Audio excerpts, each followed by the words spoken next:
আসসালামু আলাইকুম সুপ্রিয় দর্শক, কেমন আছেন সবাই? আশা করছি সকলেই ভালো আছেন। আজকের নতুন ভিডিওতে আপনাদের সবাইকে জানাই স্বাগতম।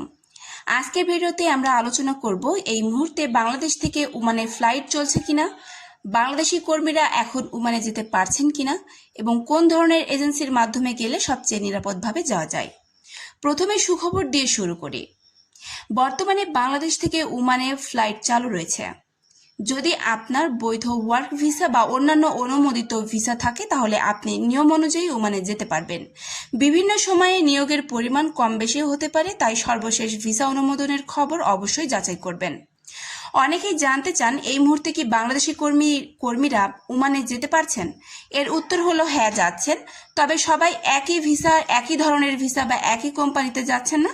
নিয়োগ নির্ভর করে ওমানের নিয়োগকারী প্রতিষ্ঠানের চাহিদা, শ্রম মন্ত্রণালয়ের অনুমোদন এবং ভিসা প্রসেস সম্পূর্ণ হওয়ার উপরে।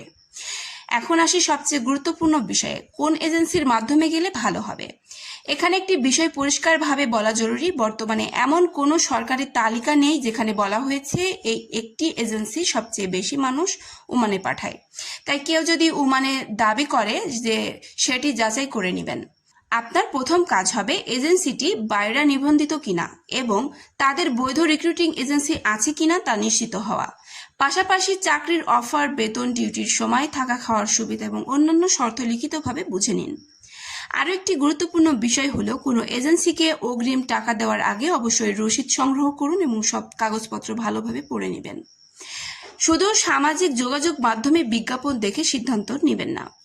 ওমানে যাওয়ার আগে আপনার যে বিষয়গুলো প্রস্তুত রাখা উচিত সেগুলো হলো বৈধ পাসপোর্ট, প্রয়োজনীয় মেডিকেল পরীক্ষা, পুলিশ ক্লিয়ারেন্স যদি প্রয়োজন হয়, শিক্ষাগত বা দক্ষতার সনদ এবং ভিসা সংক্রান্ত সব কাগজপত্র। যারা প্রথমবার ওমানে যাবেন তাদের জন্য একটি পরামর্শ, চুক্তিপত্র না পড়ে কখনো সই করবেন না। আপনার বেতন কত, ওভারটাইমের নিয়ম কি, থাকা খাওয়ার সুবিধা আছে কিনা এবং ছুটির নিয়ম কি, এসব বিষয় আগে থেকেই জেনে নিন। সবশেষে বলবো, বিদেশে যাওয়ার ক্ষেত্রে তাড়াহুড়ো না করে সঠিক তথ্যের ভিত্তিতে সিদ্ধান্ত নিন। সরকারি অনুমোদিত এজেন্সির মাধ্যমে গেলে প্রতারণার ঝুঁকি অনেক কমে যায় এবং ভবিষ্যতে সমস্যায় পড়ার সম্ভাবনা কম থাকে। তো বন্ধুরা, আজকে ভিডিওটি এখানেই শেষ করছি। আজকের ভিডিওটি দেওয়া তথ্যগুলো বর্তমান সরকারি ও নির্ভরযোগ্য সূত্রের ভিত্তিতে উপস্থাপনা করা হয়েছে আপনাদের মাঝে। নতুন কোনো ভিসা আপডেট বা নিয়োগের খবর প্রকাশ হলে অবশ্যই আমরা আপনাদের কাছে পৌঁছানোর চেষ্টা করব। তো বন্ধুরা, আজকে ভিডিওটি এখানে শেষ করছি। দেখা হচ্ছে পরবর্তী কোনো আপডেটে। ততক্ষণ পর্যন্ত সবাই ভালো থাকবেন, সুস্থ থাকবেন। আল্লাহ হাফেজ।